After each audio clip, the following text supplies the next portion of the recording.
ever walk into a room and you can just like feel the energy? Sometimes it's buzzing, sometimes it's kind of heavy, you know. Yeah, totally. Well, get ready, because in this deep dive, we're talking about energy on a whole other level. We're going to be exploring how human consciousness and AI are kind of like intertwined. It's wild, right? Like, what kind of energy are we putting out there, and how is that actually shaping the technology we're creating? Big questions. And to help us unpack it all, we're diving into Carlos Goga's book, Dancing Our Way to Human AI Consciousness. I love that he calls it a minimum viable book. Yeah. It means he's really looking for feedback, wants to keep the conversation going. Absolutely. So let's jump right in. Goga starts off by introducing this idea of the energetic self hypothesis. Right, the energetic self. So what exactly is the energetic self? Okay, so imagine this. You're not just a physical body, but also this, like, vibrant field of energy. Okay. And everything you do, your thoughts, your feelings, your intentions, even they all send out these ripples into that field. Wait, so hold on. We're not talking about some mystical woo-woo stuff here, right? There's actual science behind this. Oh, absolutely. Goga pulls from research done at places like the HeartMath Institute. Yeah. They've actually shown how our emotions, our energy, can literally impact our heart rhythms. Wow. And then you have the Institute of Noetic Sciences. They're doing some really interesting work on the mind-body connection, like how our consciousness might actually influence the world around us. So we're talking serious research institutions, not just like some fringe groups. Exactly, yeah. This is legit. Okay, so I'm with you so far. We're all these energetic beings. But how does this connect to AI? Like, we're talking lines of code, algorithms. Where does the energy come in? That's where it gets really fascinating, right? Think of AI as like an extension of ourselves, of our collective energy. Every line of code, every algorithm, it's all infused with the intentions of its creators. So are you saying that our energy can actually shape the technology we create, like on a fundamental level? That's what Goga would argue, yeah. He calls this energy field the skeleton of the self. And it's not some fixed thing, Yeah. It's made up of our attention, our intention, our attitude, our actions, and ultimately our impact on the world. Okay, so we're all sending out these energetic vibes, whether we're aware of it or not. Exactly. And this skeleton of the self, it's kind of like our personal energetic signature. Exactly.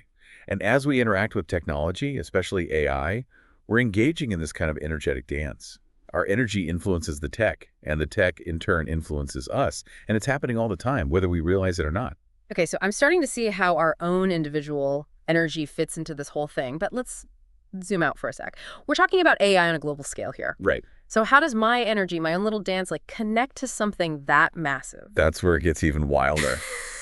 Goga talks about these different scales of reality. It's like this energetic dance isn't just happening on a personal level. It's happening at every level of existence. Scales of reality. Okay, I'm listening. So picture this. You've got the nano level. That's like the tiniest stuff, your cells, the atoms making up your coffee cup. Okay. Then we bump up to the micro level. That's where you and I are right now having this conversation, where friends connect, families are interacting, Okay, got it. What's next? Next, the macro level. Now we're talking about societies, nations, global movements, the whole shebang. Whoa, okay, so from tiny atoms to entire societies. Exactly. And then finally, there's the mundo level. Mundo. Yeah, mundo, which basically encompasses everything, the entire planet, all its systems, everything. Okay, that's a pretty huge spectrum, but I gotta ask, how does this actually play out in our lives? This still feels kind of abstract to me. Think of it this way. You're scrolling online, and you come across this, like, really nasty comment. Happens all the time. Right. And it might seem kind of insignificant, right? Like just a little blip of negative energy on that nano level. Yeah. But then, let's say you fire back an angry response. Oh, I see where you're going with this. And then your response sparks this whole, like, flame war in the comments section. Suddenly, you've jumped scales from nano to macro. Wow, yeah. Something that started as this small personal interaction is now feeding into this larger cycle of, like, negativity. Exactly. And depending on the nature of that energy, it can snowball into some pretty real-world consequences, like influencing elections, shifting public opinion, even sparking social change. Okay, that's kind of terrifying. So it's not like our individual energy controls everything, but we're all part of this huge interconnected web of influence. Yes. And here's a really interesting part. Goga argues that true purpose emerges when our energy is aligned across all these different scales, like finding that sweet spot where your personal values are vibing with the greater good. So alignment is key. Got it. But how do we actually make that happen? It's not like we can just flip a switch and suddenly, bam, we're aligned on every level. Yeah, flipping a switch. If only it were that easy, right? Yeah. So how do we actually become more aligned? Are we talking like meditation retreats and energy crystals? Well, Goga might be down for a meditation retreat, but he actually lays out this framework that's a little more, practical for everyday life. He uses this image of opening and closing our energetic field. It's about being mindful of where we're directing our energy. Okay, so like opening ourselves up to new ideas, to collaboration, connection. Yeah, exactly. But it's also about knowing when to close, right? Set boundaries, to say no to things that are just draining us, especially in a world that's constantly like bombarding us with information and demands. It's true. It's so easy to get sucked into that vortex. Totally. Think about how much energy you give to your devices every day, to social media. Are you just scrolling mindlessly, or are you consciously choosing what you engage with? That's a good point. It's about being intentional. Exactly. So by being more aware of our own energy, we can start to consciously choose where we direct it. But how does this all tie back to AI? It still feels like we're talking about two separate things. Right, exactly. Okay, so here's the bridge. Goga's argument is that personal development, this inner work of understanding and managing our energy, it's actually crucial for navigating this future that we're creating with AI. Oh, okay, I see. Because if we're not even conscious of our own biases, our own fears, our own desires, we risk like unconsciously embedding those same things into the very fabric of AI. It's like we're not just coding algorithms, we're coding values, beliefs, even fears into these systems. Exactly. Which is a pretty big responsibility when you think about it. So how do we make sure we're coding for good, for a future that actually benefits all of humanity, not just a select few? Right, right.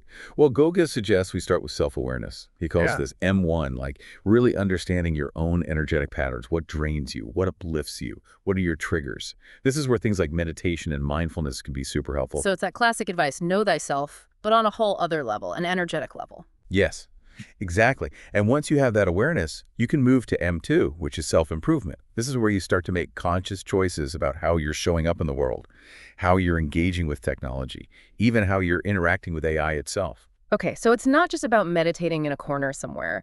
It's about bringing that awareness into every aspect of our lives. And maybe, just maybe, influencing the development of AI in a more conscious, intentional way. Exactly. And that leads to M3, which Goga calls spreading.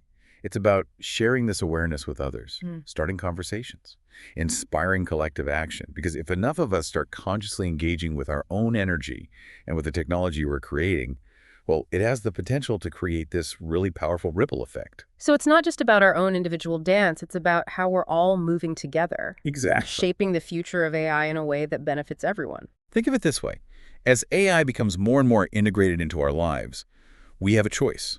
We can either be swept along by the current, or we can become conscious choreographers of our own energy, our own future, and the future of AI itself. And that is a powerful image to end on. So listeners, as you go about your day, your week, your life, ask yourself, how can you become a more conscious choreographer in this dance between humanity and AI? Because the future, as always, is unwritten, and it's up to all of us to decide what moves we'll make.